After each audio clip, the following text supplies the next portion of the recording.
vision ngana zanango eza vision moko objective na lingo za subjective c'est-à-dire nazo attaquer motuté mais nazo attaquer la bas système na façon ya ko gérer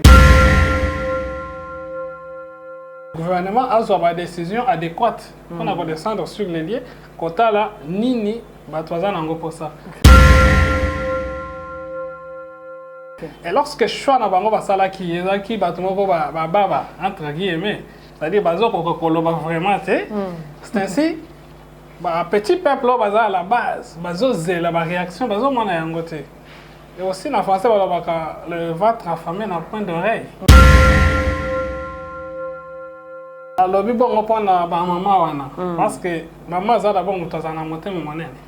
Lorsque maman a commis un niveau et a coloré bilan, c'est-à-dire encaisser ma camouébéré. Moi, j'ai une salle à lecture depuis 2006. Quand on a l'élection à Liboso dans Bourg-en-Abisso. Jusqu'en 2021. Si on a une salle à lecture, province d'Abisso, les amants. Je parle de l'exemple de l'aéroport de Kananga. Donc, tous les gens ont l'aéroport parce qu'il faut que les gens aient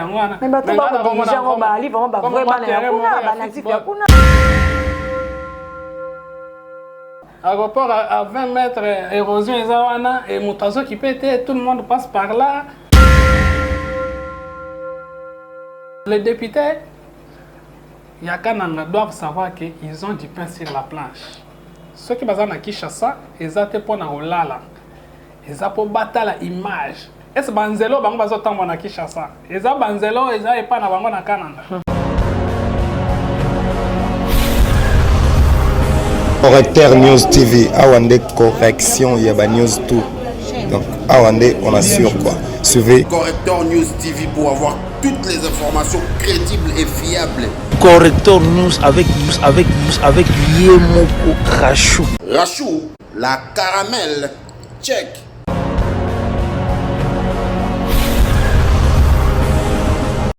Très heureuse de vous retrouver, mesdames et messieurs. Rachou, la caramel, Correcteur News TV. Réalité plus, hein? Réalité plus. Réalité avec Quinois, réalité avec Congolais, tu découvrir ensemble, Toyoki. Moi, vidéo, mon keko tambola, maman batomboki. Ligne que les gars na Kasai central, tu dois découvrir la bien ensemble. Tu bara, ce qui moi sangoyali, moi non, moi actualité, tu qui makamba, on peut la la bino vraiment en tout cas, ba ibalubaka ya solo, ba oyo, ba couper sa bino penda biyanga mituna na bino. Donc, tu découvrir ensemble na mon amboka Jonas. Biso benga ki député pour te bide en 2023 yende ba Kasai ba central ba kopesa motema ba Congolais ba kopesa motema en tout cas nasima ya caméra na biso tozai bongo na Corneille ba lobi Corneille Nanga ya Correcteur News TV la coordonnatrice Péali Pembeni Jocelyne Moussaou ba lobi les grands réalisateurs Nagui Lengo. Merci ndeko pesa la toujours confiance na mosalo to ça rapona bino merci lisusu ndeko rappel libana mboka na mosika vous pouvez faire moi clin d'œil coucou pour la west biso qui non maelekaki malamo maya boelukela biso moto mususu apesa biso biya noto moto wana éclaircir biso merci le docteur de diamant Yannick Matungulu Miss Léa merci vraiment c'est avec un souci hein ils a vraiment passé dans mon thème comment la lengeli ba mama ba ko tomboka ba ko panza bilamba ko ba ko panzila nani gouverneur AI ya Kasai central papa na biso kabatu suila ils a vraiment passé yango tolobi moimboka mwana ya Kasai central ayana na lobi biso oui bisa biso nano la boyende na ko présenter bino invité du jour mwana mboka Jonas ngabenga ko honorable Jonas Mbote maman journaliste bonne santé za madame Nzamba zo batela santé kitoko. Vous avez déjà vaccin à Covid? J'ai déjà. Première dose, la deuxième? J'ai déjà première. Est-ce qu'il y a deuxième? Il y a deuxième. Vraiment.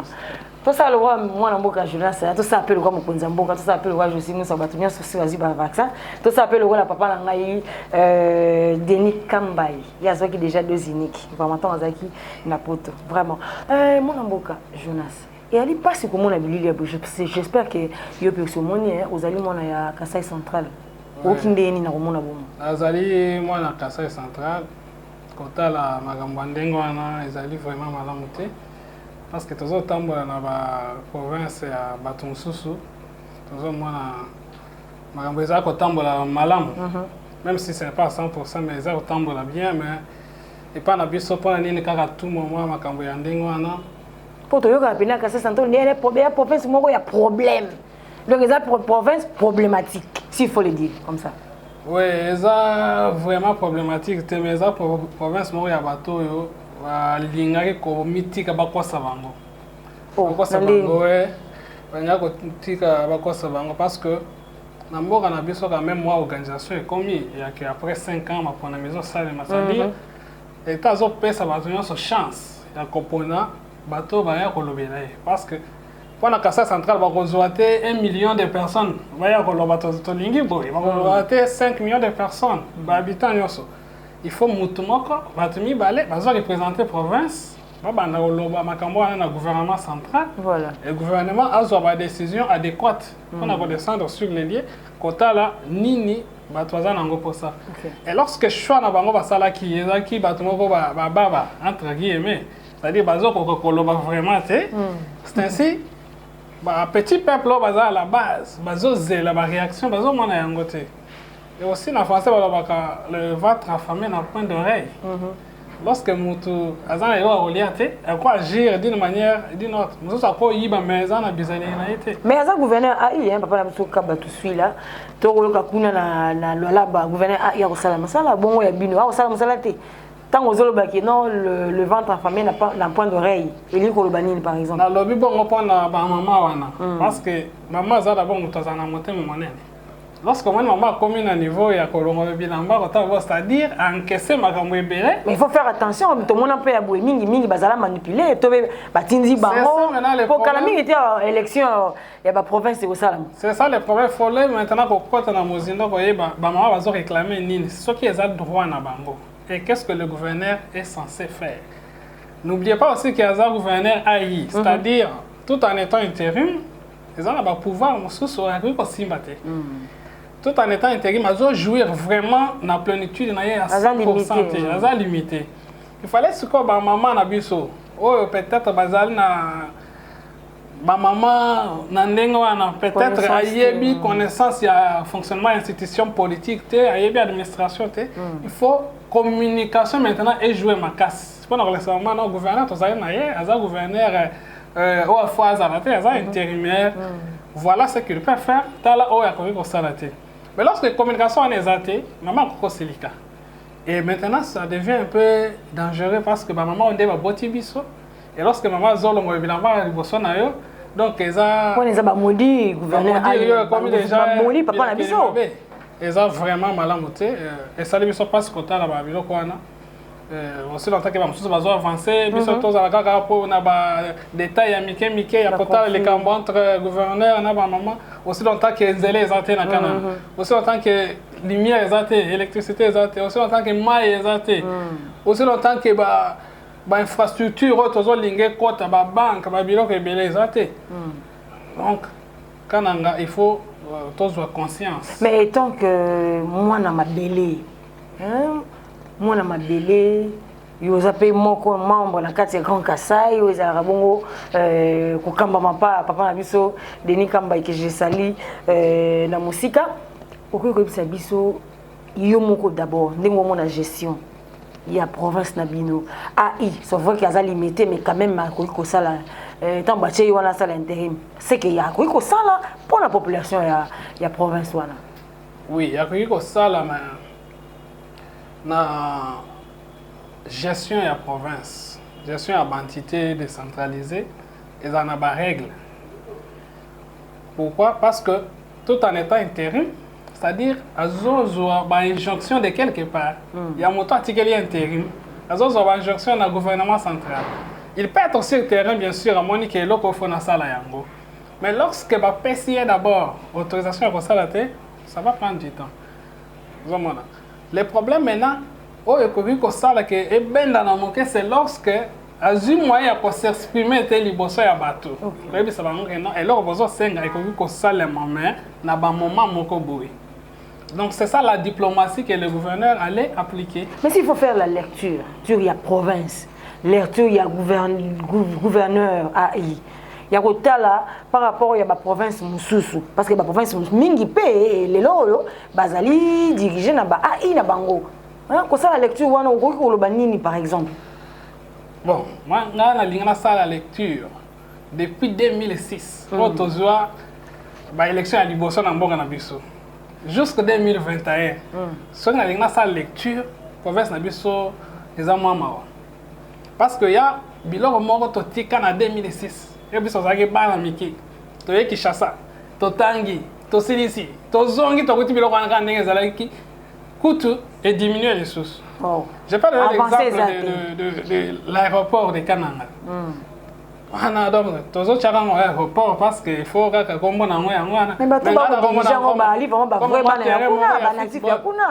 notable par exemple. Aéroport à 20 mètres, érosion et Moutazo qui pète, tout le monde passe par là, tout ça. Vous voyez que c'est ainsi, dans l'introduction de la lobby, bateau à Kananga va payer confiance, va siéger. Donc, basali mosala na bango malamu te. Vraiment, quel que soit que vous siégez en tant que député, vous allez avoir avantage en tant que député. Mais la première des choses, c'est un bateau batindi yo. C'est ça le quoi là yo maman non? Vous avez moi na yo nandako. Otindi somelanga elo. C'est moi na yo somba. So que j'ai avantage place à sommer ba bakisele muso c'est avantage déjà yaye. Mais loko otindi les fois ils ont ganango. Donc les députés Yakananga doivent savoir qu'ils ont du pain sur la planche. Ceux qui basent à Kinshasa, ils ont pour na olala. Ils ont pour battre l'image. Est-ce que Banzelo bango bazo tambo na Kinshasa? Ils ont Banzelo, ils ont pas na bango na Kananga. Et si aujourd'hui Mokonzi Mboka qui était sur place, qui a déployé des moyens pour la province, à côté que l'autre c'est déplorable. Au lobby depuis 2006, lecture au salé. Analyse au salé. Ce que tout le bas, président Nabino, il y a Grand Kassai, Denis Kambay. Ou accusé, Nakati. Il y a mon membre dans Kassai. Vous vous retrouvez dans le même sac. Nakise Boutoté est aussi vision Ganazanango, et une vision objective. La ligne qu'on a subjective, c'est-à-dire, nous avons attaqué Moutoté, mais nous avons attaqué le système, la façon de gérer. Denis Kambay, notre président que je salue de loin, Azaki gouverneur. Mais alors, moi, je salue que, moi, a vraiment impacté, c'est-à-dire c'est le temps. Ah! Oui. C'est le temps. Denis Kambay a géré la province dans un moment. Il a fait combien de temps? Directement campagne électorale, tout côté dans l'élection. Ça, c'est vraiment une raison. Ça peut être la raison parce que notable et à place. Je viens de dire quoi? Moi, j'ai mis les raisons de vous expliquer. Ok. Notre Koloba, j'ai fait allusion en 2006 jusqu'à aujourd'hui. C'est combien d'années? Et est-ce que ça sera possible pour une personne dans un mois, dans 2 mois, dans 3 mois, qu'on remette Biloko tout et baby dans plus de 10 ans? Ça ne sera pas possible. C'est le temps. Denis Kambay a géré la province. La province venait de sortir na Babitumba, na Batuerie, na phénomène comme une ensemble. Lorsqu'il est arrivé, la première des choses était d'abord la sécurité des personnes. Et de ce côté-là, il a réussi. Parce que comme on a avec la stratégie mise en place, quand même moi quelque part. Il a réussi pour la sécurité. Mais si les mamans réclament aujourd'hui, les mamans voient peut-être la nourriture, et tout ça. Mais la sécurité, c'est la chose la plus importante parce que sur place. Et lorsque vous êtes dans l'insécurité, rien ne va marcher. Quand Denis Kambay est arrivé, il a géré le dossier à Minene. Moi, je suis ressortissant des Kananga. Je sais bien comment les Kassaïens, les Kanangais agissent. Vous voyez? Mais c'est une province où il faut gérer avec trop de sagesse. Kota là, qu'est-ce que je dois faire dans mes attributions? Et qu'est-ce que je dois faire aussi pour satisfaire le peuple? Moi, mon jeunesse, vous visez aux honorables. 2023, s'il y aura élection, nous espérons qu'il y aura élection parce que kocha bonga ba ko kamba seni to bi ke élection ko zala ko viser ko za député et puis na maluba na yo so to ki bien lobi ke non bato ba lekaki basala ki mosala malamu te yo zo mona na ba élection ko sali wana ezali pozi lano bonga te ou bien pour ils ont ba muta hotel la match na ndako tango tamaza na sala fana sala boye ay fana bet ba so wana ils ont même dans ce non cause même dans ce parce que ngana ba ngoto zola ndako moko te quand même ngana ba ngoto zola ta bilamba moko te muta na ndenge na ye ce qui est pèse biso souci ya kozwa c'est parce que nous avons aussi un mot à dire to longwa na province na biso banda kala to tiki yango na ndenge moko boye. Et lorsqu'on rentre là-bas, tout le monde a ndenge zawana mayelo to ekozwa na kotanga na kosala misala. Ezate que to kende pona ko faire évoluer mboka bato mosusu. Voilà. Il faut et pas na biso place to bimela. Place ba parents na biso bazali, place ba tombe ba parents na biso ezali. Eza pe modèle que un jour honorable wana lo ba mingi na Kinshasa to zaki pa na bango to kuti et lo songo e ko paka. Non, le but est que basali nyonso ya mabete. Madame ezali mais dès que tozo mona bazo kiper ma province mosusu par rapport à la province na biso ezan ndenge mon côté. C'est-à-dire peut-être le gouvernement central a ba information te ya la vie sociale ya ba peuple au bazakona. Oh, mais il est la personne la mieux informée. La stratégiquement informée, les canaux d'information ce sont les députés qui sont là dans le parlement. Maman, tozali na yo ah, ma plénière na biso comment télévisé na RTNC. Combien de fois sommes ni député à Kassai central à l'Equiwana à lobby. Mais ton voté bango à peu près 6. Vous voyez? Même si tu linko tanga ba komba ba bazawa na 6 sur 5 sur 6 bazawa na. Mais moi chaque fois que je suis devant RTNC na ba plénière, na dire vraiment député à lobby non et pas na biso zele katani boete non. Ezaka bongo. Et pourquoi ils sont là? Et pourquoi Bazos va dire? Attends, un rapport parlementaire, rien. Et pourquoi Bazos a avantage? Et pourquoi Bazos fout à Bango? Et en 2023, ils doivent encore rentrer. On appelle ça Motopolo.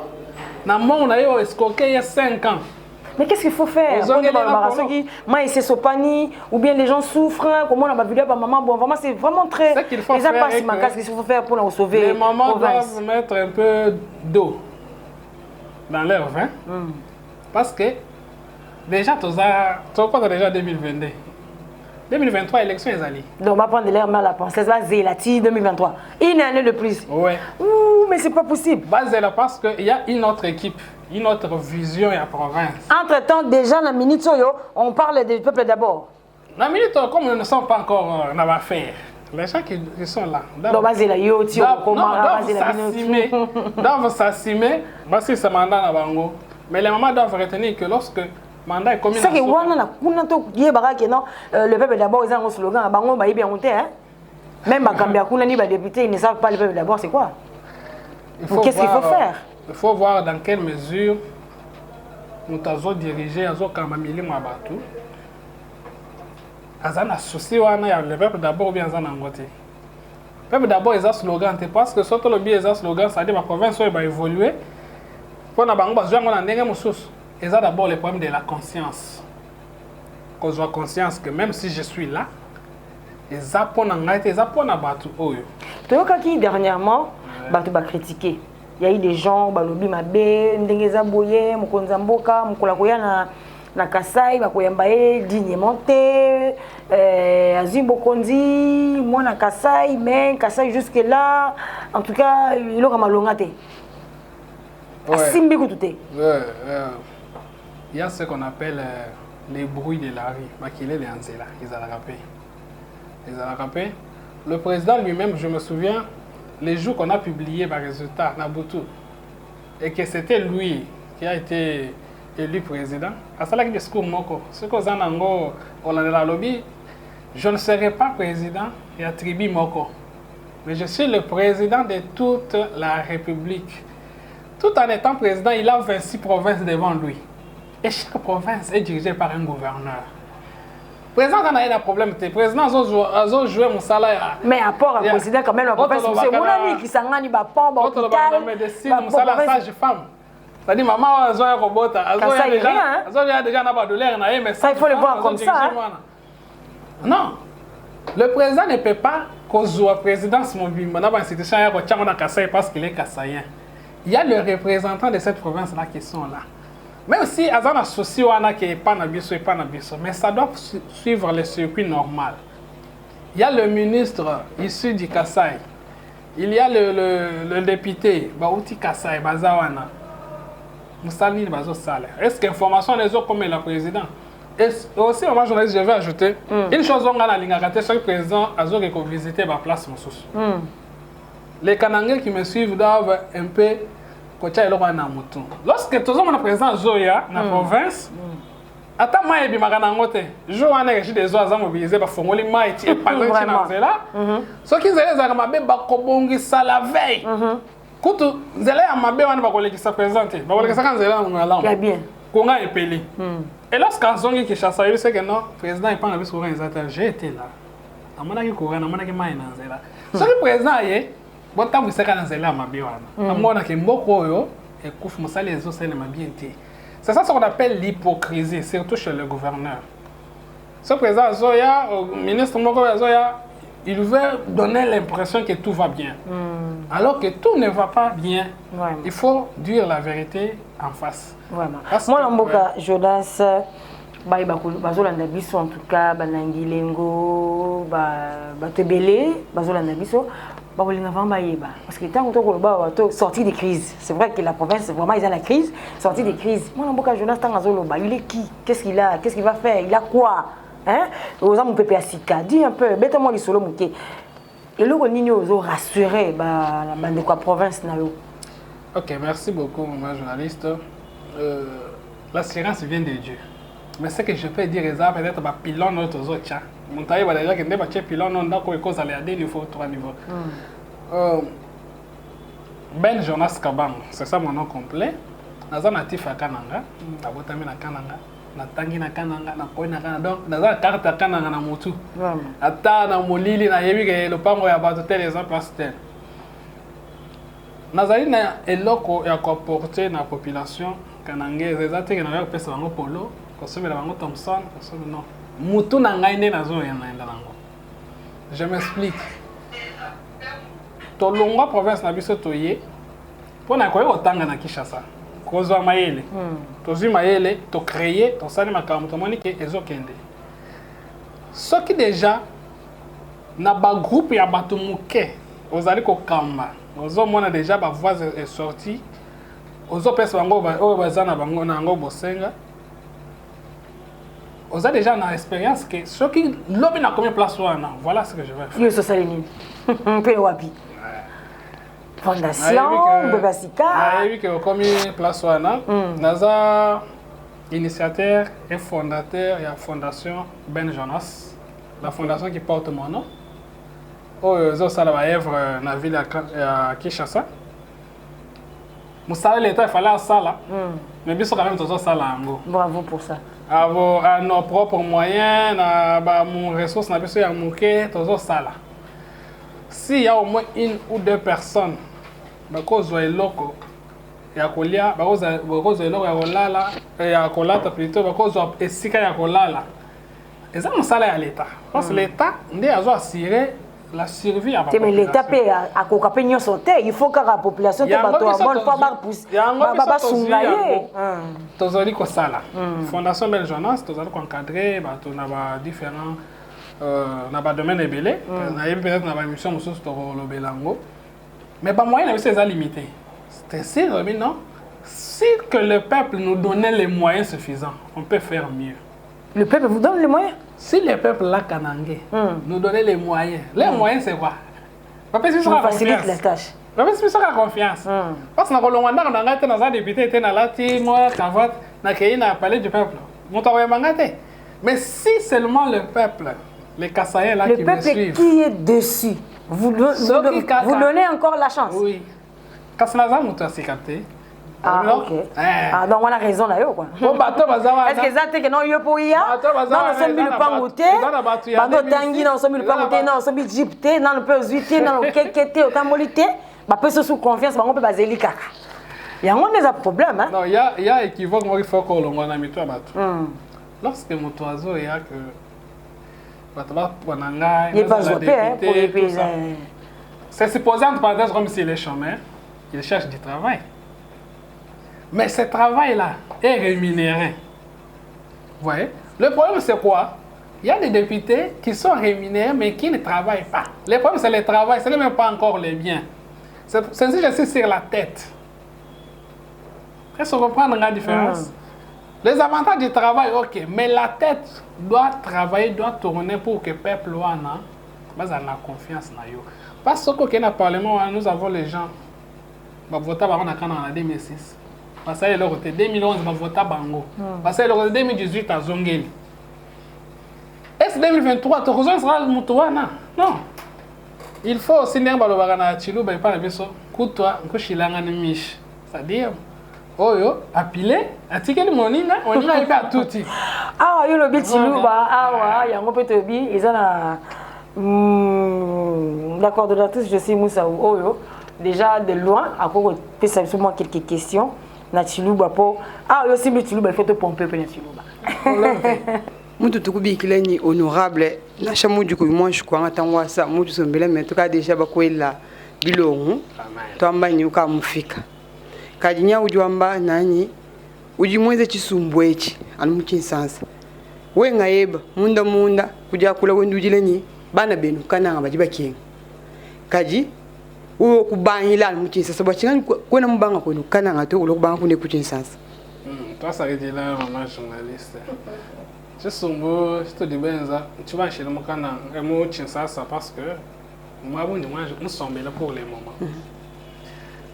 Même au long de l'histoire, moi qu'est-ce tu sais moi tu vas chez d'abord mon zobo.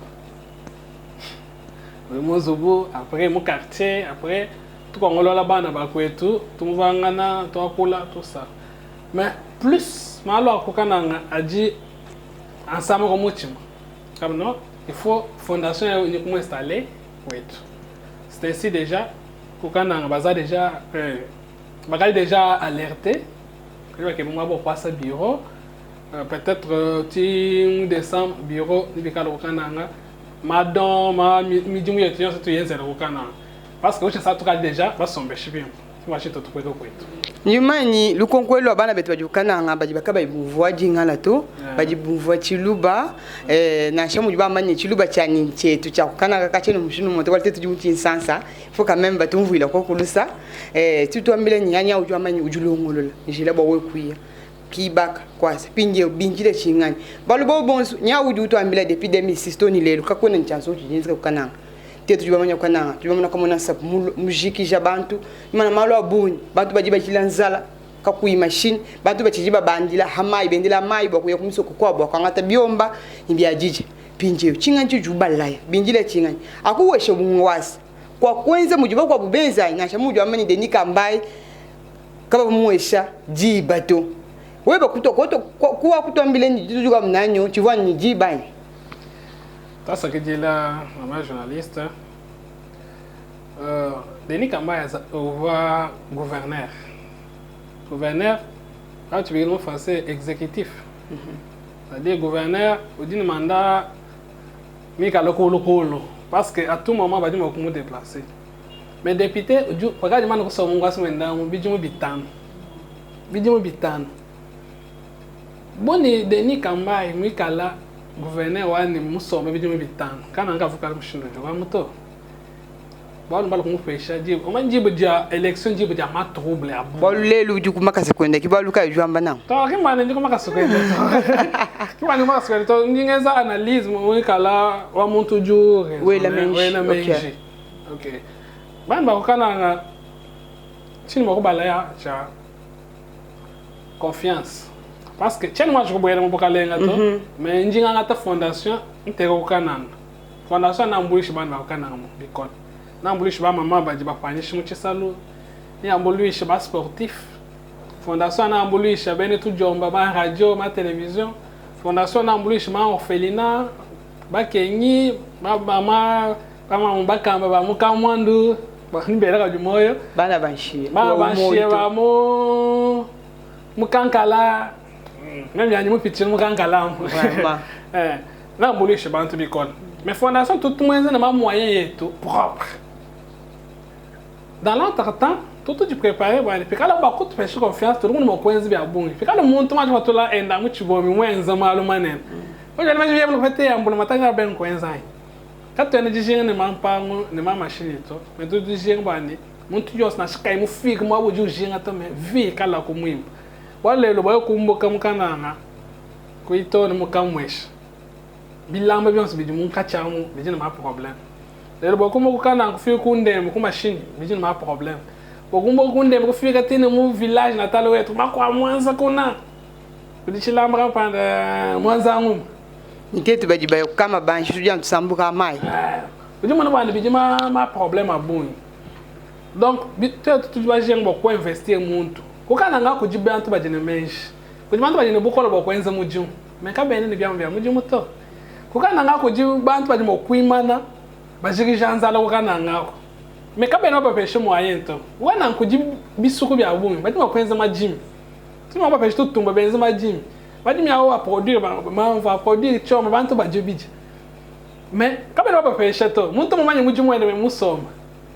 Uka na nkuji ba cordonnier ba dimo kwezi mujimu bi mbapi tene ba ko chinsase uka na nkuji ba tailleur problème uji ko wana ko ba pêcher moyen ko investir mu muntu amuntu ko investir mu bintu muntu a travailler yen kayende amuntu mo kuji souvenir kuma besoin yen kayende amuntu mo ko fachila bana bena kalasa amuntu mo ko sombela ni bana bende chilamba tout ça boni ba manzo to ba pêcher bu kalenga bi kale ne menjao quand tu configues le moment vidéo avant maman parce que maman sort moi vous dis premier tin les 30 quel ne mujum wa coins quel ne chakuji so du tombo wa mu pêche mujum wens wa ni mujum anya mu njinjiro mujum anya mu njingenza wala ka pande wala kansan kana ngaka loboloka to ba jite kwa to ka etu ense bien so ka tento kumana to tu utiliser potentialité de mu bantu de travailler Nyuma ile ncha kwanga tame babu nto bolu kinjitu kujanito me beba na bakukana bakunjile jitu kai bwalu akutangila bunyi bashala nyota ni mwine wako wetu akuta kuile nye yao. Okay bana bakukana na maine mu ngondo ajiko nu mibiji December tuji to asa kana mu ngondo mibiji no février 2021 même kaya jitu no kana na bokola na bana ba mwene kana bakulongolola mashino sojili cha kwenda kwa tangila kumpala nimai wani nzala ne malo ne numu na pinjeu ki ndekeje wa bulobato mutu biblo abo wani les égyptiens que vous voyez aujourd'hui vous ne les verrez pas jamais sala numu na pit mais peut-être baleke le kana ni kafu te baleke le kana kaje kafu ti bwachinga bigali mana ko fita to famoyo to ele menjo to ma ko longola kananga to ma longola mal ma kwabo bwani kananke to ka kay compa Vraiment. En tout cas, je crois que bana nyoso ya Kasai buza ko sepela bi Kasai bala ba Kasai beto bwe. Comprenez-nous? Tout ça va Kasai, mais bon, bien la langue nous fait difficile, nous rend défaut. Quand tu recouvrir la moto à Ebi, je sais Moussaou, Madame Kaléou, merci. La question au Pesaki, Namon Amboka, Jonas, pour la Colombie Penza, dossier, il y a province, il y a Kasai central. Mon Amboka, Jonas, tout comme celui qui s'est mis sur le population, Nyon Soba Colombie, il y a Kasai central, Mingi Bazan Libanda Amboka, Bazan en France, Bazan en Belgique, Bazan en Italie, Bazan à Londres, Bazan en Suisse, il parle papa la petite Tati. Donc, Lélo, tout solo du dossier à Kasai central. Au PSI, bah, piste de solutions pour sortir crise, il y a province. Ok. Bande on a vu sur Bazali na Poto, Bazali Banda Mboka, Bazali on a Kinshasa, partout. Azo senga d'abord, tous à Bomoko. Parce que ceux qui moninga a telemi, juste na moi habitude d'aller à côté ça y est. Mais na bamba on se zozo so mutu moko a telemi ba musu ba yeba soutenir ye ba pesi makasi. Il fallait seulement que Kasai moko a telema. Alors bah non, trop c'est trop, bande on se va souffrir. Mais mutu nyo so zali na idée. oyo ezoconcorde na idée na biso tozali ouvert mpo tosangana tosala eloko moko tosauve province na biso soki province wana ezalaka te biso tolingaka tozala lelo te totangi kuna baekole na biso oyo totanga soki otali yango lelo mawa mire ekwei enseignant atelemi na sambula azopesa cours mais biso awa tozotambola na Kinshasa tolekeli na enseignant wana qu'est-ce que nous pouvons faire pour lui dire merci yango nasengi bandeko na biso nyonso basoutenir biso tozali na vision non pas pour nous-mêmes mais pour na bato wana bazali kuna parce que moyen ya kodécouvrir idée eza derrière vision na ngai eza te mais balobaka par ce qu'on dit par ce qu'on fait on peut découvrir ce qu'on est na makambo nazoloba na makambo nazali kosala nde bato bakoyeba oyo nazali ouvert mwana nyonso yaka na ngai ressortissant ya Kasai Central oyo amoni ke idée na ngai ezali bien akoya tokosangisa idée tokitaka nanga voilà total d'abord les problèmes à la source sur terrain total problème ezali nini na ba solution nini à notre niveau tokoki kosala mon numéro de téléphone au cas où parce que vous avez une ONG la fondation pardon fondation il faut bah tu vas solliciter quand même oui la fondation Ben Jonas Kabango tu as un numéro moko 081 25 58 019 081 25 58 019 wana soko bengi ozwi bato bazokamba fondation soko lingo zwanga ozwanga tokosolola kitoko Kasai Central isa parmi ba province oyo baza kala mingi tia élection salama bakucha nanya la place pour ndé ba mamba tumbuki pour la gouverneur AI on espère pas qu'il y ait un remplacer il faut y avoir que na éviter sur les problèmes il y a constitution na biso bien sûr les et là voilà ngai na niveau na la CPR na ngoti élection ya gouverneur za élection directe te c'est ça le problème maman ko tomboka alingi moto songolo mais maman wana moto ko voter gouverneur te moto ko voter gouverneur ndé député provincial oyo azawana voilà oh député provincial bazana bango moke bakoza 10 ou combien motema no ekoza la panani moto ko tambola butu apesi maman elo na tongo bapesi alors que population balingi te donc le problème c'est à la base la députation provinciale la députation nationale ce qu'elles a bien pour le gouverneur il y a bien mais il faut espérer quand même la bon élection attends va postuler pour la yebi bango kutote je ne me suis même pas intéressé parce que je ne me suis pas intéressé na yeba nani a postulé à la gouverneur parce qu'on dit en français les mêmes causes produisent les mêmes effets dans yo visionnaire 2023 oh non c'est ça la mao ils ont eu l'outil na yebi sur problème na ngai nazo s'attaquer ni na gouverneur ni na ba maman na s'attaquer na ba députés nationaux kanangé OK parce que eux doivent jouer un rôle à Kinshasa na gouvernement central pourvu que province azwa ba fou ya musana bango ba fou wana ezate ezate et ozo kanisa ke soki député national ça le côté député provincial azawana na ba impayement na yena nini devant bateau il faut apona il va voir celui ou à solliciter qui est déjà bien n'a repère ça il a tenir compte que vraiment il va faire pour le en tout cas c'est pas on les a pas comme on a ramené à Molingo to sambela que zamba to cheba député provinciaux ba pesa moto oh azokoka parce que to tialera na 2022 OK azokoka ça quand même quelque chose en attendant 2023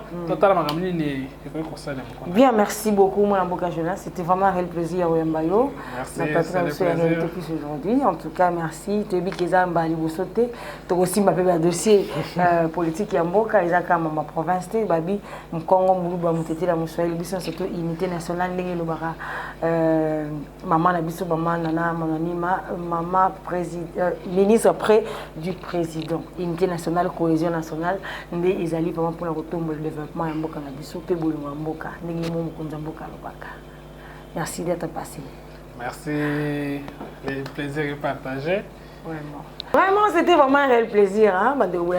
Bana et Bandeli Tokomina Souka. Merci vraiment.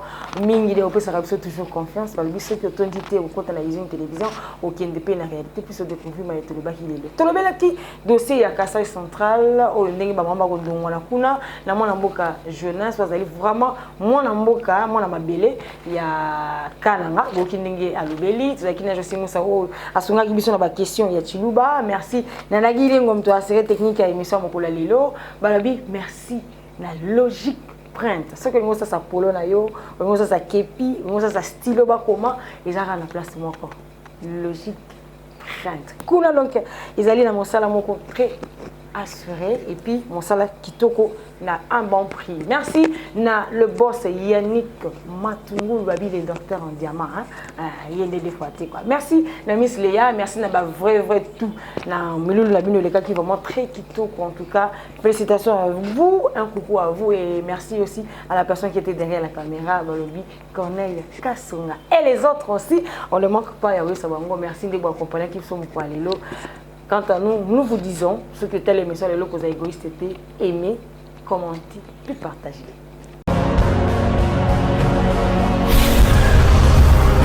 Correcteur News TV, Awande correction, il y a News tout.